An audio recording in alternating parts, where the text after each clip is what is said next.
वैसे तो सरकारें गरीबों को आशियाना देने का दम भरती है और लंबे चौड़े विज्ञापनों में घर देकर वाहवाही लूटती है। लेकिन क्या हो जब कोई सरकार गरीबों के सर से छत छीनने लगे, और वो भी ऐसे वक्त पर जब मानसून अपने चरम पर हो। तो ऐसे में गरीब जाए तो जाए कहाँ, क्योंकि मसला एक दो मकानों का नहीं बल्कि 8,000 से ज्यादा उन घरों का है जिन्हें हाल ही में हरियाणा सरकार तोड़ने जा रही है। तो ऐसे में मानसून का नहीं बल्कि आंसुओं का सैलाब आ गया है। नमस्कार, आप देख रहे हैं न्यूज टाइम। मैं हूं आपके साथ रवि यादव। बात हरियाणा के फरीदाबाद की है, जहां सरकार और आम जनता के बीच बड़ा टकराव खड़ा हो गया है। प्रशासन 8,000 मकानों पर बुलडोजर चलाने की तैयारी कर रहा है, जिससे वहां 50 साल से रह रहे लोगों को बेघर होने का डर सता रहा है। इसके चलते लोग सरकार के खिलाफ प्रदर्शन कर न्याय की मांग कर रहे हैं। फरीदाबाद की नेहरू कॉलोनी में लोगों का सड़कों पर गुस्सा और घरों के अंदर डर है। ये सिर्फ एक कॉलोनी की कहानी नहीं बल्कि उन हजारों परिवारों की लड़ाई है जो 50 साल से ज्यादा समय से इस जमीन पर रह रहे हैं।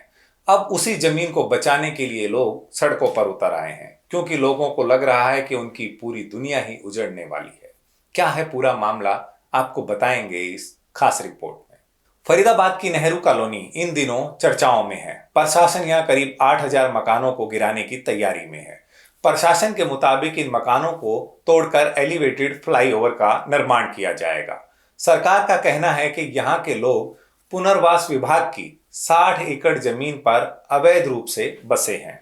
अब जमीन को खाली कराकर वहां फ्लाईओवर का निर्माण किया जाएगा, ताकि मेट्रो चौक से सैनिक कॉलोनी मोड़ तक ट्रैफिक जाम से लोगों को राहत मिल सके।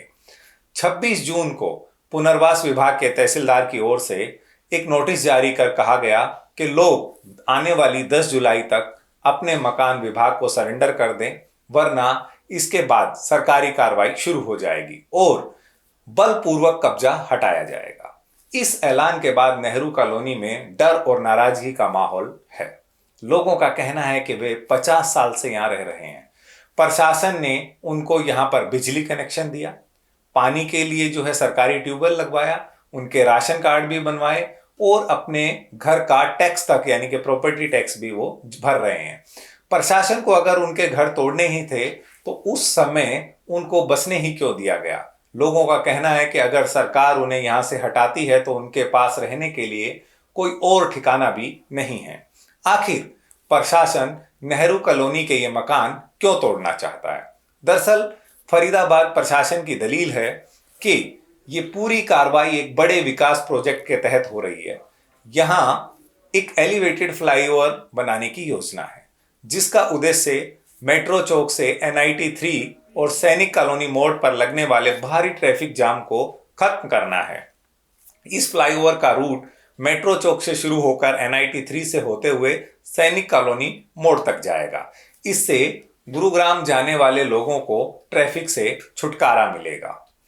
प्रशासन का कहना है कि पहले भी मौखिक रूप से कई बार इन लोगों को चेतावनी दी गई थी, लेकिन लोगों की ओर से कोई एक्शन रिएक्शन नहीं आया। अब फ्लाईओवर प्रोजेक्ट के चलते जमीन की जरूरत है। पुनर्वास विभाग के तहसीलदार विजय सिंह ने बताया कि उच्च अधिकारियों को इस पूरे मामले की जानकारी दे दी गई है। उनका आदेश आने तक किसी प्रकार की कोई तोड़फोड़ नहीं की जाएगी। वहीं बात करें विधायक की, तो धनेश अदलखा ने भी लोगों को आश्वासन दिया है कि किसी भी कीमत पर यह अन्याय नहीं होने देंगे। ये मामला प्रदेश के मुख्यमंत्री नायब सिंह सैनी के संज्ञान में है। सरकार सभी लोगों के साथ खड़ी है। एक तरफ सरकार ट्रैफिक जाम से राहत की बात कर रही है, दूसरी तरफ हजारों परिवारों को घर छीने जाने का डर सता रहा है। विकास जरूरी है, लेकिन क्या ये विकास की राह किसी के घर तोड़कर निकाली जाएगी? अगर कॉलोनी में लोगों ने अवैध रूप से घर बनाए तो उस वक्त कार्रवाई क्यों नहीं की गई? क्योंकि लोगों को बिजली पानी के कनेक्शन और राशन कार्ड तक जारी कर दिए गए। ये सिर्फ एक कॉलोनी की कहानी नहीं बल्कि उन हजारों परिवारों की लड़ाई है जो दशकों से एक छत के नीचे रह रहे थे और अब उसी छत को बचाने के लिए जंग लड़ने को मजबूर हैं। आने वाली 10 जुलाई को क्या होगा, ये तो आने वाला समय ही बताएगा।